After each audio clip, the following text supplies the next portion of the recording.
नमस्कार, वेलकम आहे तुमचं आमच्या ब्लॉगमध्ये. तर आजच्या ब्लॉगचे तुम्ही टायटल बघितलं असेल की आम्ही कसे भेटलो. तर भरपूर लोकांना असं वाटतं की आमचं जे आहे ते लव्ह मॅरेज आहे, पण नाही, आमचं लव्ह मॅरेज नाही, अरेंज मॅरेज. अरेंज मॅरेज आहे. तर आम्ही असं वागतो जसं की आमचं लव्ह मॅरेज झालेलं आहे, पण आमचं आहे अरेंज मॅरेज. तर आम्ही कसे भेटलो, कुठे भेटलो, ही राहते कुठे, मी राहतो कुठं, हे सगळं तुम्हाला मी या व्हिडिओमध्ये सांगू. तर प्रत्येकाच्या आयुष्यात जसं लग्नाची वेळ येते, वय वाढतं, तसं लग्नाची सुद्धा पाळी येते. तर वयात आल्यानंतर माझंसुद्धा लग्नाचं प्लॅनिंग झालं. तरी मला कुठं पोरगी भेटली नाही, म्हणून मी बोललो आपण अरेंज मॅरेज करू. तर अरेंज मॅरेजमध्ये खूप स्कोप असतो. लव्ह मॅरेजमध्ये फक्त ऑप्शन असतात. तर त्याप्रमाणे मग मी अरेंज मॅरेज करायचा विचार केला आणि मी फिक्स केलं की एक सर्टन एजला मग मी मुलगी बघायला स्टार्ट करेल. आणि त्याच एजला मी चालू केलं 26-27च्या एजला मुलगी बघायला. आणि मुलगी बघता बघता मला 2 वर्ष झाली, पण का मला जशी पाहिजे तशी मला मुलगी भेटली नाही. तर जेव्हा पण मी मुलगी बघायला जायचो तेव्हा मी एकच गोष्ट बोलायचो आईबाबांना, वाईब मॅच होत नाही, वाईब फिलिंग नाही आली ती. तर जेव्हा महिला बघितली तेव्हा मग ती अशी फिलिंग आली आणि तेव्हा मग आमचं कुठे जाऊन जुळलं. एकाच बघण्यामध्ये नाही, मी नाही एकाच बघण्यामध्ये, तुम्ही एकाच बघण्यामध्ये, मी नाही लगेच. हां, तर मी एक दिवस घेतला, टाइम घेतला मी एक दिवस. तर कसं आलं आमचं की 27-26 एज चालू केलं मी बघण्यासाठी मुलगी. तर ह्याच्यामध्ये मी न्हावी समाजाचं आहे. तर त्यामध्ये आमचं एक समाजाचं ऑफिस आहे दादरला. तर तिथे जाऊन मी माझी नोंदणी केली. नोंदणी केल्यानंतर मग तिकडे जाऊन भरपूर लोकांशी भेटलो वगैरे असतं, पण तिथे का सुद्धा मला मुलगी भेटली नाही. मग मी स्वतः खूप साऱ्या मॅट्रिमोनीमध्ये नाव दिल्यानंतर सुद्धा काय फीडबॅक चांगले आले नाही. तर हिला भेटण्या अगोदर मी 3-4 मुलींशी माझी भेटी झालेल्या, पण त्यांच्यासोबतसुद्धा काही जुळलं नाही वाईब. तर आमच्या दोघांचे कॉमन नातेवाईक आहेत, तर त्यांच्या थ्रू आमची जी आहे पत्रिका एक्सचेंज झाली आणि मग आम्ही भेटलो. तर ह्याच्या आधी मी मुली ज्या बघितलेल्या त्या पुण्याच्या, कोल्हापूरच्या, मुंबईच्या अशा होत्या, कारण की मी सुद्धा मुंबईत राहतो. तर मुंबईच्या 1-2 मुली होत्या, तर काही जमलं नाही. पण जेव्हा हिची पत्रिका जेव्हा आली आणि फोटो आले, तर तेव्हा मला वाटलं, तेव्हा माझी फिलिंग आली की हां, आपण या मुलीला आपण एकदा भेटून घेऊया. तर हा होता माझ्याकडचा एक्सपिरियन्स. आता हिच्याकडचा एक्सपिरियन्स ही तुम्हाला सांगेल. माझा असा एक्सपिरियन्स होता की मला पण स्थळ आले होते, पण माझं पण एवढं जुळत नव्हतं, कारण की एज वाईज होते जास्त करून, आणि मुंबईचे, गावाकडचे अशा ठिकाणी येत होते. मुंबई गाव आहे, मुंबईचे, गाव म्हणजे कसं खेड, रत्नागिरी, चिपळूण अशा साईडला. आणि मला काय गावाला जायचं नव्हतं, कारण की मी पुण्याची राहिलेली आणि मला गावाला नव्हतं जायचं, सो मी नकोच बोलत होते ते स्थळ पण. आणि मी कॉलेज करत होते आणि जॉब पण माझं चालू होतं, सो मी लवकर नाही बोला. आणि आमचं बांधकाम चालू होतं. बांधकामच्या आधी आम्हाला ह्यांची पत्रिका आली होती. घराचं बांधकाम ना? हा, घराचं बांधकाम चालू होतं. तर ह्यांची पत्रिका आली होती. तर आम्ही म्हणलं नाही, आमचं 1 वर्ष तरी आम्ही नाही करणार आहे, कारण की आमचं घराचं बांधकाम चालू आहे. सो आम्ही त्यांना नाही बोललो. आणि मग नंतर आमचं बांधकाम चालू झालं आणि 1 वर्षानंतर बरोबर सेम तीच पत्रिका आम्हाला परत आली रिटर्न.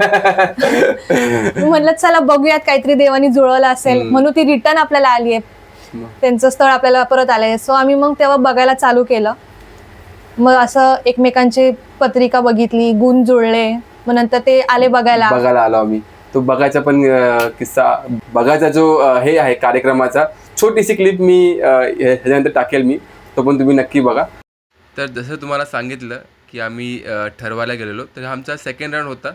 तर ह्याच्यामध्ये आम्ही फुल फॅमिली, माझे मामा, आई, बाबा सगळे आम्ही फिक्स करायलाच गेलो. आणि हा जो व्हिडिओ जो आहे, ती बहीण माझी जी आहे प्रणाली, ती काढते आहे लपून छपून. आम्हाला कोणालाच काय माहिती नाही की तिने कधी व्हिडिओ काढला, कधी काय केला. नंतर तिने आम्हाला सांगितलं की हे बघ आम्ही व्हिडिओ काढलेला आहे. आणि ह्या क्षणी जेव्हा ती मला देते तेव्हा आमचं स्माईल बघा, स्माईल तो बघा. तर आम्ही असं बघायचा कार्यक्रम केला. आणि पहिला प्रश्न जो मी विचारला, आणि प्रत्येक मुलाला मी बोलतो की तुम्ही प्रत्येक मुलीला विचारा जेव्हा तुम्ही भेटायला जाल तेव्हा, की तू स्वखुशीने लग्न करतेस का? पहिला प्रश्न, का कुठली जोर जबरदस्ती आहे?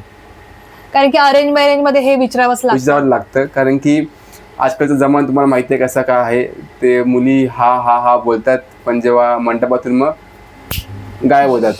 ठीक आहे. तर मी पहिला प्रश्न तिला विचारला की तू स्वखुशीने लग्न करतेस का कुठली जोर जबरदस्ती? ती बोलली नाही, मी स्वखुशीने करते, कारण की तुमची पत्रिका माझ्याकडे दुसऱ्यांदा आली आहे. मला वा, नशीब खुललं माझं. हां. तर मग मी तिला सेकंड प्रश्न विचारला, तू जॉब आणि हे घर दोन्ही सांभाळशील का? ती बोलली हो, मी आतासुद्धा जॉब करते आणि घरसुद्धा सांभाळते. तर मी बोललो ठीक आहे. तर मग मी तेव्हा जाऊन आम्ही आमच्या गोष्टी पुढे नेल्या. आणि जर तुम्ही बघाल, विचाराल की तुला हिच्यामध्ये काय आवडलं, तर काय आवडलं मला तुझ्यामध्ये? डोळे. हिचे डोळे एकदम सुरेख, एकदम असे ब्राऊन रंगाचे आहेत आणि तेच मला आवडले. आणि सेकंड काय आवडलं? सेकंड हिची केस खूप सुंदर आहेत, असे एकदम हात टाकला की सॉफ्ट केस. तर एकदम सॉफ्ट केस तिची आणि लांब केस होती आणि मला हे आवडलं. आणि नाजूक एकदम आणि हाईट पण सेम होती, कारण मी थोडासा उंच आहे, 6 फीटचा, आणि ही माझ्या खांद्याला लागत होती. म्हणून चल आपण हिचा विचार करू शकतो. मग आम्ही हिच्या घरी सेकंड राऊंडला आम्ही गेलो, तेव्हा आम्ही मग फिक्स करायलाच गेलो. आणि मग हिने एक दिवस घेतलेला की मी हिला ह्याला मी हा बोलू की ना बोलू वगैरे, ह्यांच्या मनात जे काही डाऊट होते ते. तर मग अशा प्रकारे मग आम्ही आमचं जे आहे ते जुळलं. आणि 2024 तोच लकी इयर, 3 जानेवारी ज्या दिवसाची प्रत्येक मुलगा मुलगी वाट बघतो, तेव्हा आमचं मग लग्न झालं. आणि पुढचं तर काय गोल्डन डेज चालू झाले माझे आता हिची माहिती नाही. कारण की ही घर सोडून वगैरे माझ्यासाठी थोडं अवघड होतं पहिलं स्टार्टिंगला, कारण की पुण्याची मुलगी, मुंबईला मी कधीच आली नव्हती. फर्स्ट टाइम लग्नानंतर इकडे आली आणि इथलं ट्रॅव्हल वगैरे हे मला खूप कठीण आहे. नवीन माणसांसाठी मुंबई थोडीशी कठीण आहे, कारण की इकडचा प्रवास, इकडची भाषा, इकडचं जेवण सगळं थोडंसं वेगळं आहे. ह्यांचं कसं होतं पुण्याला की एक मारली की चला कामाला, एक मारली की कॉलेजला. तर इथं नसतं मुंबईत आपल्याकडे रेल्वे आहे, बस आहे, टॅक्सी आहे, ओला आहे, उबेर आहे. तर ह्या सगळ्या ऑप्शन्स आहेत. खाणं पिणं पण खायला आणि पियाला दोन्ही पण ऑप्शन्स आहेत चांगले आपल्याकडे. ह्यांच्याकडे पण आहेत, असं नाही की नाहीये. पुण्याला पण भरपूर ऑप्शन आहे, पण एवढंच की ट्रेन प्रवास नाहीये, जास्त करून गाडी, बस, ऑटो हे असं. तर अशा प्रकारे मग आमचं जुळणं झालं आणि त्यानंतर हॅपीली लिव्ह आफ्टर आमचं चालू झालेलं आहे. पण एक किस्सा तर राहायला सांगायचा, एंगेजमेंटचा. अरे जबरदस्त आहे, खतरनाक किस्सा तू झाला. तूच सांग आता कसं. तो किस्सा नेहमी आठवतो मला, कारण की खतरनाक किस्सा आहे तो. कॉमेडी किस्सा आहे तो, सिरियस नाहीये. तुम्ही सांगा मला, एका स्वतःच्या एंगेजमेंटला माणूस किती लेट येऊ शकतो साधारणपणे? 1 तास, 2 तास? साहेब किती तासांनी लेट आले ते स्वतः सांगतील तुम्हाला. आमचा मुहूर्त होता एंगेजमेंटचा 5चा आणि पुण्याला होतं ते. आणि ते होतं पुण्याला, की मी आहे मुंबईचा आणि ही पुण्याची. तर एंगेजमेंट जी आहे ती पुण्याला होती. तर आम्ही पुण्याला निघालो आणि आम्ही एंगेजमेंटला म्हणजे मी स्वतः माझ्या एंगेजमेंटला मी पोहोचलो संध्याकाळी 7:30-8ला. 7:30 पण नाही, 8-8:30 होऊन गेले. 3 तास लेट. 3 तास लेट आले साहेब. बाप रे, आता माझी एंगेजमेंट होते की नाही, मुलगी जाते इथूनच बोलते ना, करायचंच नाहीये. सगळे रिलेटिव्ह आले होते, सगळे आले होते. बसून वाट बघून अर्धे लोक गेलीत. म्हणजे पूर्ण असा हॉल भरला होता, तरी पण हे लोक आल्याच्या येस आम्ही आलो तरी पण हॉल भरलेला होता. आणि कोणीही नाही, जे आई बाबा किंवा नातेवाईक किंवा भाऊ बहीण कोणीही आम्हाला काय बोललं नाही की तुम्ही एवढे लेट का आलात, काय झालं, काय नाही, काही नाही. त्यांचं मन खूप मोठं आहे. आले, आम्हाला चाय पाणी दिलं आणि मग आम्ही आमचा एंगेजमेंट सुरू केला. 8:30ला आम्ही एंगेजमेंट सुरू केला. नवरदेवच 8:30ला पोहोचला. 9:30 वाजता आम्ही मग संपवला. आमचं ते सगळं मुहूर्त वगैरे चालू झाले, एंगेजमेंटची विधी चालू झाली, रिंग एक्सचेंज केले, केक वगैरे. त्यामध्ये पण फोटो आमचे काही जसे आम्हाला पाहिजे तसे भेटले नाही अजिबात, कारण की हॉलचा टायमिंग झालेला आणि आम्हाला हॉलचा टायमिंग काय आपण करू शकलो असतो, पण ह्यांचा टायमिंग झाला कारण की ह्यांना पुण्याहून मुंबईला परत ट्रॅव्हल करायचं होतं. आम्ही बस घेऊन गेलो, 40-50 माणसं होती सगळ्यांना. तर आम्ही मग तिकडून मग 10 वाजता निघालो आणि आम्ही रात्री 1-1:30च्या आसपास आम्ही मग 1:30-2च्या आसपास आम्ही मग मुंबईला पोहोचलो.